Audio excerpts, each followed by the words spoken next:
Hey John, how are you? I'm good, Poppy. How are you? I'm good, thank you. I know you've been keeping the team very busy during this time. How have the Zoom workouts been going and how's the team doing? Zoom has been like our best friend lately, and they've been great. The workouts with the guys. Now we're outside for a bit in our small group training.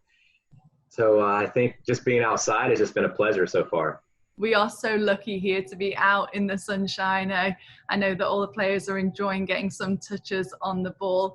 It's been, such an exciting career for you, somebody that grew up in South Carolina in Seneca. Then you go to college in Clemson, have a fantastic collegiate career, win an ACC championship, and then start and end your professional playing career at the Charleston Battery. How special was that for you to be down here in the South? And was it intentional that you always wanted to stay close to home? I think it's been a blessing to be able to have my career in one state. It's very tough to find a top program, even like Clemson in a state, let alone having a professional soccer team. I knew growing up in Seneca, right next to Clemson, I was kind of brainwashed to be a Tiger. And at that time, Clemson was one of the top programs in the country. Really didn't recruit heavily from the state, but like my parents, I'm a believer in hard work and you create your chances. And I got the opportunity and went to school there as a forward. When I left Clemson to turn pro, I became a defender. And Kansas City Wizards, that's the now Sporting KC, and the Charleston Battery at that time were the teams who drafted me. And the Battery became like a second home. And I was lucky enough to have the Charleston Battery here to help me with my career. And 3 years at the Charleston Battery, so many highs, so many highlights with such a historic club. Is there any moments when you reflect on your playing career that really stand out to you? I think it was the first championship. I think that was 2003. Probably one of the best teams I played on. Head coach was Chris Ramsey. Coach Mike Anhauser was the assistant. We just had a lot of quality on the team, and we made a good run in the Open Cup. But I just think for me, that was probably a really special moment. You announced your retirement in 2010, come back for the 2011 season, announce it in 2012, come back for the 2013 season. What was that transition like for you, changing from a playing position into a coaching role?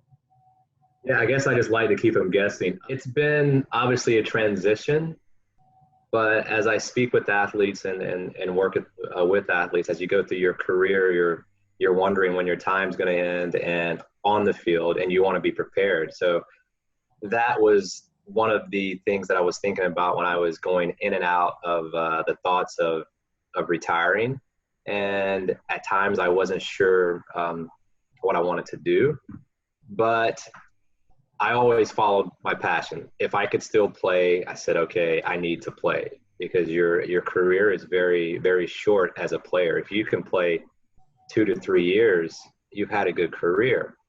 And you're still very involved in practices to this day. I see you hopping in there with the players. It's actually funny when I was looking back at that. What has it been like for you now, since you've been in this coaching role, to see players really progress through the clubs? Even in the past couple of years, the likes of Justin Portillo and Michael Chang coming through, and then even as recently as Tar Brian and Nunga, who have all made the move to MLS. It's For me, it's been great to see because the game has grown in the U.S. There are more opportunities right now. I see my role is to obviously help the club, help the coaching staff, but help these players get to where they want to go. Yes, we want to have them here, but we also understand that if they're good enough, and probably most of their goals are to go on to maybe bigger clubs. And I see my role is as helping with that on and off the field. And it's great when you have players like that from Justin, Ta, Mike Azira, Ozzy. There's been so many players that have come through here, and they've used the Charleston Battery to get better. And when you are welcome into a club that is going to allow you to get better and have the opportunity to move on, I think it tells the players something about, okay, this is a place that I want to be. And many people might not know this, but you did a fantastic TED talk that really talked about the highs and lows of soccer and your journey in particular. What advice do you tend to give to young aspiring players? I would say, remember what has gotten you there, and then match that up with self-motivation. I think there was a quote, I have it written down, but it says, success is one of those things that we all want, but sometimes when we get there, we can't handle it. People think that they can't handle failure, but it's more success. And I do believe that the things that a player needs to do at every age is pretty simple. There's nothing new. Technical, tactical, and your mentality. These are all things you can go out and do. And I think at the pro level, one of the toughest parts is staying motivated. I think the players who do very well, who actually thrive in adversity and who are successful, they find ways to motivate themselves, which in turn motivates their teammates. You have been such a huge part of this club, as a player, as a coach. You and the coaching staff have been that one consistent, and now the club enters a new chapter. How exciting is it for you to not only see the sport modernize and change over your time, but also a historic club like this begin a new adventure? It's been great. And I have to be honest, at first I said, wow, this club, the team is really moving in the right direction, and it's exciting moving forward. Even with the stadium, I look up and you can see the bridge. You can see the USS Yorktown. There's not many places in the world where you can have a pitch that's in an area like that, and it just goes back to just appreciating those things. And I think the transition that's already been made has been great.